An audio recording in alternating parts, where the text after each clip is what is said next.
A tough project.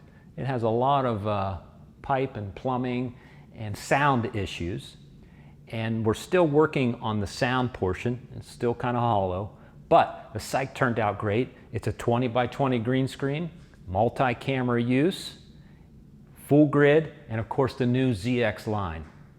What's great about these ZX lights, they come in 3 sizes. They got great price points. You have your 1x2, 1.5, and a 1x1. I used all 3 models on this install. We did a full grid.